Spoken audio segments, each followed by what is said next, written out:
Ламгойн нулимс орчлон ертөнцийг хоосон хэмээх хүрдийг бясалгаж, Венерийн эсийг сахисан гэвшлэтэн улаан шарыг тунуулсаар гандангийн над түр рүү бууж ирмэгц өрн тачаангуйн хурц илтийг боловсруулахын эрдмийг судалсан хүүхэн Уй-Буа-Хуа хэмээх цэрэн лам цагаан харыг гэлбэлзүүлсаар баруун дамнуурсны шавартай гудамжнаас гарч ирэхүйн эсрэг тохиолдов. Уй-Буа-Хуагийн хар тамхи тасарсан учир нэгэн алтан бүлцгийг бариулж хэдэн янчаан олж хэрэглэхийг зорьж явсан нь санамсаргүй гэвчлэтэн тохиолдохыг үзвээс. Тэр үнэхээр нэг номхон хураг, сэтгэл зүйн чанар хөнгөн болохыг хэдийнэ ажиглан таниад цахилгаан мэт хурдан нэгэн аргыг олж ламын дэргэд очиж зогсон. Зовлонтой бөгөөд бахарцсан царай гарган "Ламгой өршөв. Манай хөгшин хөвдөөд өгөхийг хүлээж байна уу? Хичээж манайд морилж ном алдаж хайрлам уу?" хэмээсэн доор лам. "Зүүн хүрээнд дор хуралдаар очиж явна уу? Энэ удаа амжихгүй. Өөр нэгэн ламыг залсгүй" гэсэн боловч Уй-Буа-Хуа санарсан байдлыг гаргаж дахин давтан зовлон төгсийг тоочин элдвчлэн гуйх үедэр арга үгүй болж бас ч бахардсан байдлыг үзвээс барьц ихээхэн өгөх үз хэмээн санаж ном уншихаар хүүхнийг дагалдан түүний гэрийн зүг одов.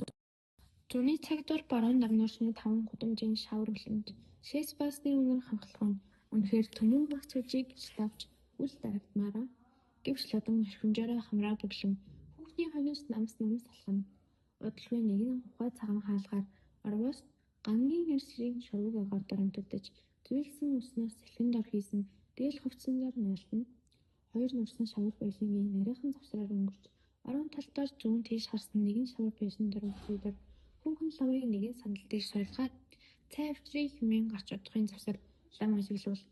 Байшингийн өмнө этгээдэд нэгэн том архи амжилт эвсгэрийг цэмцэж хураан засаж 90 даваагаар хүчжээ. Хойд этгээд дор нэгэн баг дүрлжин ширийг цагаан даваагаар бүтээж дээр нь нэгэн том цаг ба хэдэн зуург хөргийг тавьжээ. Байшингийн дэвэр нь маш балтгар бөгөөд лодон өндөөс толгойн дараг тулна. Нэгэн баг цонхыг 2 давхар муутгаар битүүлэн нааж улаан цаасаар угалслан чимжээ. Байшингийн дотор өдөр байтал бүрий барын байдлыг төрүүлнэ. Цонхны булан дор нэгэн бяцхан өхийг гаргасан бангаад бодвос орж гарах хүнийг ажигладаг бололтой. Удалгүй хүүхэн орж ирээд нэгэн аяг цай өгсөн дараа "Ачид лам минь авралтаа тойртож миний ээжийг эдгээс сойрох" гэж гуйна. Лам хүүхний зүг ажиглаваас гадна нарны гэрэлтор түүний царай хувхай цагаанаар өнгөгүй үзэгдэж агсна нь харин энэхүү байшингийн дотор орж ирээд хоёр хацар нь улаанаар гэрэлтэж өглөө бүр залбирдаг цагаан дархийн хөргийн эдэл үзэсгэлэнтэй гэрэлтэх үед ламын сэтгэлийн дотор ертөнцийн унах бяцханаар пур үүсэх бөгөөд их л ээлтэй цамтайгаар "За бүсгүй ээжий чинь хаана бэ?" хэмээн асууваас. Хүүхэн энэ завсар ихээ нэгэнд хурангаараа үргэлжлүүлэн нэвтүүлсэн тул "Энд буй" хэмээн ламыг дагуулan нөгөө тасалгааны дор оруулав. Нэгэн настай хөгшин хүнжлээд учаастыг хэвтэж байна. Хоймор нь бяцхан өнгөрвөөтэй бурхан их л шараа тоосон дээр дарагдсан үзэгдэнэ. Өмнө нь хятад янзаар 2 улаанлай хатган тавьжээ. Түүнээс лам ном уншиж залбирал даатгал хийснийг өгүүлэхнү. Ном уншиж сая барваас нэгэн шөнө орой болжээ. Их нэлээд сэргсэн байдалтай ламын аврал хэмээн залбирна. Хүүхэн нэгэн адил лам дор сүсэг төрсөн байдлыг гаргана. Хажуугаар нь үг хэлэх ба инээн арслах нь их л багатай. Хоёр хар нүдээ зэрэгнүүлэн эргэлдүүлэх бүрий дор ладангийн сэтгэл дор бяцхан ширүүн гал нуцсан алтна. Хүүхэн нэгэнт энэ байдлыг мэдсэн тул "Ламгой арай болсон тул миний гэр дор хоол цуглаад морилмоо" хэмээсэн доор лам 1-р дор бяцхан ядарсан ба 2-р дор ном уншсаны хойно хоол идээд явдаг нь лам нарын тогтсон заншил тул даруй зөвшөөрч нөгөө байшин дор хүүхнийг дагалтан хүүхэн тохоочоод уудан хоол бэлтгүүлж ламыг цочилсноос гадна энэ үед хүүхнийг өдөөх нь улам илүү болж шатаалсах нь нэг ойр толгов.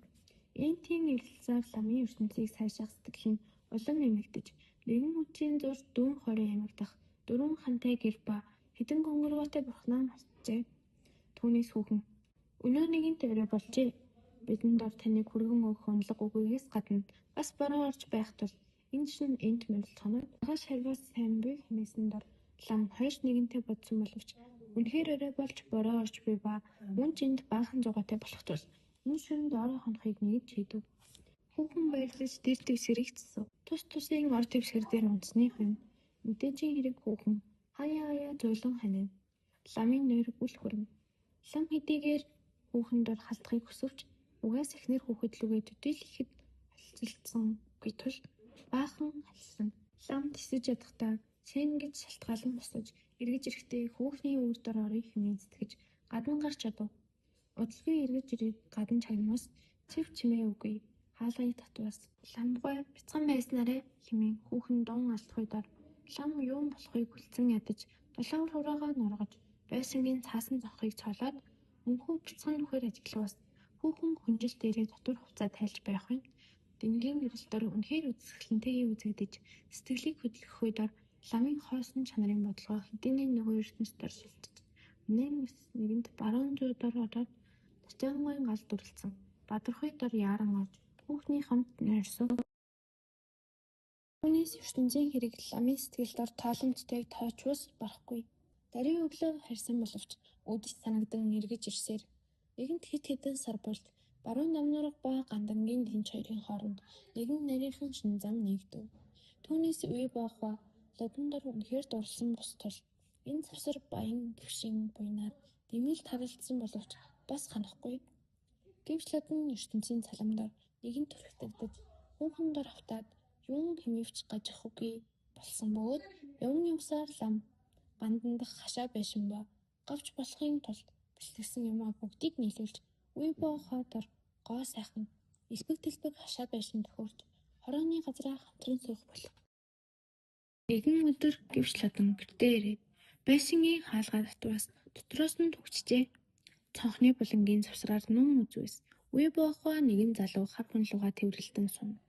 Үе боохоогийн хуусны зузаан янаг буй хэмээс нь энэ мөн буй хэмээн лам нэгэнт танаад уур нь бадарч жанчил цугаа хэмээх байшингийн хаалгыг хэмэх цохин орж хэрүүл цугийн гаргав.